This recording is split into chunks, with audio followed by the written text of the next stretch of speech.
I'm about to share with you something that people never get told. If you're not landing a job offer, it's because there's something underneath the surface that's keeping you blocked. And when my clients start clearing this stuff, they start to move forward without the resistance. It's like trying to drive a car with the e-brake engaged. That's going to be pretty hard to do, don't you think?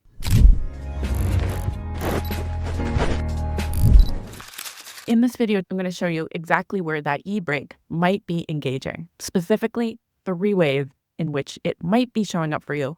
After coaching hundreds of people, these patterns have shown up on quite a few occasions. If we haven't met, I'm Natalie Fisher. I help you get into a job you really, really want, and I help you thrive in that role. Number 1, you don't fully believe you're worthy.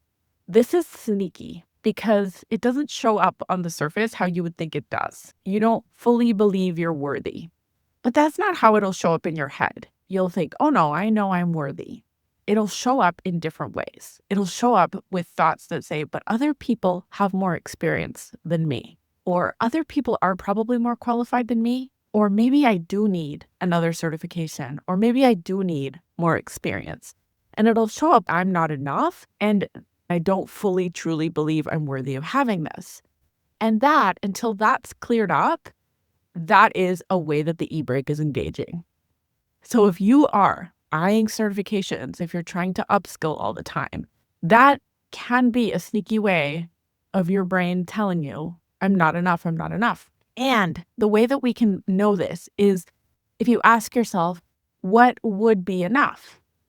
And oftentimes you don't have a measure for that. You're like, maybe 1 more, maybe 5 more. Maybe it's always like just this 1 more is going to make it enough. But here's the thing. If you're not content with what you have, if you're not happy with what you have right now, and you feel that need to always be getting more, that need will never be satisfied. It will never be satisfied. You have to recognize what you have, find the value in what you have before anything can ever be enough. That's a trippy one.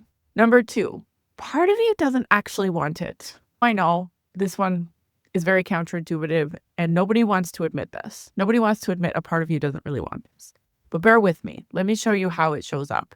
I had a client who was really at a director level, and that's what she really wanted to do, was director level roles. But on paper, she didn't have that experience delineating specifically that she had been a director, even though she'd been doing director level work.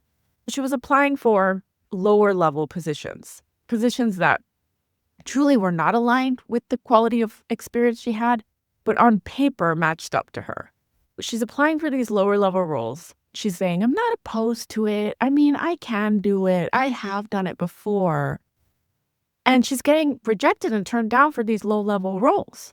And this is the perfect example to showcase how she doesn't really want these lower level roles. So she's pushing them energetically away because she really wants a director level role. And that's what she's actually aligned with. But until she can admit that to herself and really go for it and really accept the courage and the call to go for this director level role, even though on paper it doesn't look like she's matched up, she's going to be pushing away the thing that she's going for because she's not energetically aligned with the lower level roles. She's aligned with the higher level roles. So she doesn't really want the lower level roles, yet she's still applying for them because she thinks that's what she can get and she thinks that's safe.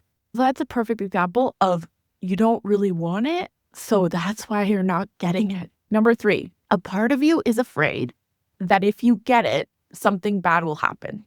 If this thing happens, if you end up getting this role with a higher salary and a better level of responsibility that's more appropriate, and you really want that, part of you feels like something bad could happen if you get it, and your subconscious will sabotage you every time. That e-brake is engaging, and you don't even know it. The way that this shows up is you might think that taking a higher level role is going to involve a lot more responsibility, going to involve stress, more pressure, longer hours, and it's going to take something away from you. You might think it's going to take away from my family, or it's going to take away from the time with my kids, or it's going to put pressure on me. And your subconscious is linking that up and thinking, I don't actually want that. So while you might want it consciously, your subconscious is, if we get that, if we do that, then that's going to happen. And that will block you every time. So until that is cleaned up, then you will block yourself and you will keep yourself at that level. Another way that this shows up clearly is I've had clients who have gotten a higher level role and then they've failed at it, or they've told themselves that they failed at it. So they were given this opportunity and then they weren't able to perform to the level that they thought they should have or that was expected. And maybe they did have a really unpleasant experience. I've had clients who have had that quantum leap and then they end up not being able to manage their mindsets to perform in that role. And then they feel like a failure. Maybe they get demoted, or maybe they get fired, or maybe something happens. And then they are terrified to go for it again. Even though they want that, and that is what they're saying consciously they want, their subconscious and their nervous system is terrified that if they go into it again, they're going to fail. And this will block you every time. So it's like you're afraid something bad is going to happen. How do we clean this up? With number one, you clean up your feelings of unworthiness, your feelings of not having enough, your feelings of thinking other people are better. That is to connect your own value on such a level that nobody can take that away from you. Sometimes that will involve reconnecting to it over and over again until you can see your value so clearly that nothing can shake it. So if somebody else doesn't see it, that is not a problem for you because you see it so clearly and you're so grounded in it that you know that it's not going to be for everybody. It's not going to match for everybody, but that's not going to be a problem for you anymore. The way that you clear up number two, part of you not really wanting it, is to be honest with yourself and go after what you really want and be willing to feel whatever it's going to take to get there. So maybe you will feel disappointed if you fail at it the first time. Maybe you will feel embarrassed. Maybe you will feel feelings that you don't want to feel, but that is the price to pay to the levels you want to get to. You will need to feel those feelings, but the key is knowing you're not going to die and you're feeling discomfort anyway. You're feeling discomfort by not being where you want to go. You're feeling discomfort by being in a lower level position or even applying for lower level positions and not getting them. That feels uncomfortable, right? Going for higher level positions and really letting yourself go for it, fully go for it, letting yourself do that, that's going to feel uncomfortable too. But at the very least, that form of discomfort is going to make it so that you move forward, you evolve, and you feel proud. And at the end of the day, you can say, you know what? I went for what I wanted, right?